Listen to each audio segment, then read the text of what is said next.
Welcome to the deep dive. Today we're jumping into logistic regression. It pops up everywhere in predictions, so our mission is to really break down how it works. Exactly. We want to demystify it, give you the core ideas behind this, well, really useful statistical tool. Okay, let's start right there. What's the fundamental split between logistic regression and, the standard linear regression we often hear about? Sure. Think about it like this. Linear regression is for predicting, say, a temperature tomorrow, a number. Right, a continuous value. Precisely. But logistic regression, that's for predicting a category, usually just two options, like, will a customer click on this ad, yes or no? It gives us the probability of one outcome versus the other. Probability. Yeah. Okay, so it's about the chance of something happening. How does the math actually get us to that probability? I keep running into this term. Logit function. Yes, the logit. It's pretty central. Imagine probability is stuck between 0 and 1, right? Yeah, can't be less than 0 or more than 1. Exactly. But linear models, like working with the numbers that can go from negative infinity to positive infinity, the logit function is what stretches that 0 to 1 range out. It takes the natural logarithm of the odds. Odds. Okay, you mentioned odds. What are odds exactly, and how do they link to odds ratios? Good question. Odds are just the probability of something happening divided by the probability of it not happening. So if there's a 75% chance of success, that's 0.75 divided by 0.25. Which is 3. So 3 to 1 odds. You got it. And an odds ratio just compares the odds between two different groups or situations. Like, what are the odds of success with a treatment compared to without it? If the odds ratio is 2, the treatment doubles the odds. Interesting. It quantifies the predictor's impact on the odds. Yeah. So how does the model find the best fit? What's this maximum likelihood estimation, or MLE? MLE, right. It's basically the optimization method. You have your data, the actual outcomes you observed.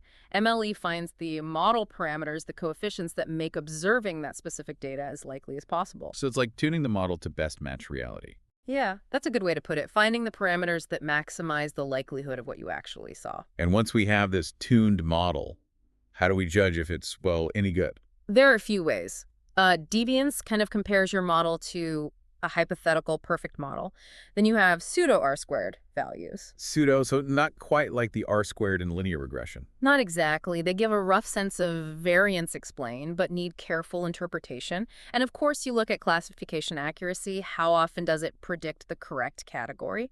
But really, no single number tells the whole story. Context is key.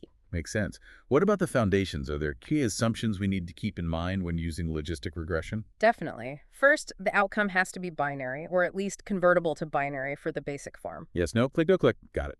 Then, independence of observations, one data point shouldn't influence another. Also, linearity, but it's linearity between the predictors and the logit of the outcome, not the outcome probability itself. Ah, that logit transformation again. Yes. And finally, you want to avoid severe multiclinearity, having predictors that are basically telling you the same thing because they're highly correlated. What if you do run into that multicollinearity? How's that handled? Well, the simpler approach is often just to remove one of the highly correlated variables. Or you might use techniques like PCA to combine them into fewer independent components, but that's a bit more involved. Okay, and what about interactions, when the effect of one predictor depends on another one? Interaction terms capture exactly that. So maybe a marketing campaign works well for young people, but not older people. The effect of the campaign isn't constant. It interacts with age. The model can account for that. Right.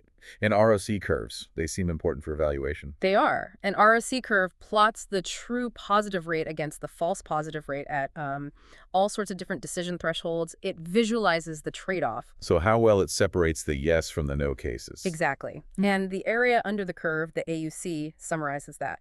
A higher AUC, closer to 1, means the model is generally better at distinguishing between the two outcomes. Are there limits? Situations where logistic regression maybe doesn't perform so well. One well-known challenge is with very rare events. If one outcome happens, like less than 1% of the time in your data, Yeah. the model can struggle to learn the patterns for that rare event, leading to poor predictive performance for that specific outcome. It often just predicts the common outcome. Okay, good to know. So let's recap quickly. Logistic regression predicts the probability of binary outcomes. It uses that logit function to link predictors linearly to the log odds, finds the best parameters via MLE. And we assess it using things like deviance, pseudo R-squared, accuracy, and ROTUC. keeping assumptions like independence and linearity of logit in mind. And watch out for multicollinearity and rare events. Yeah. Great. So here's something to think about. Given all this focus on probability and odds, how might really understanding logistic regression change the way you look at everyday predictions? Think about health news, financial forecasts. Those simple yes-no predictions often hide a complex probability underneath. Maybe question those odds a bit more. Thanks for tuning in to The Deep Dive.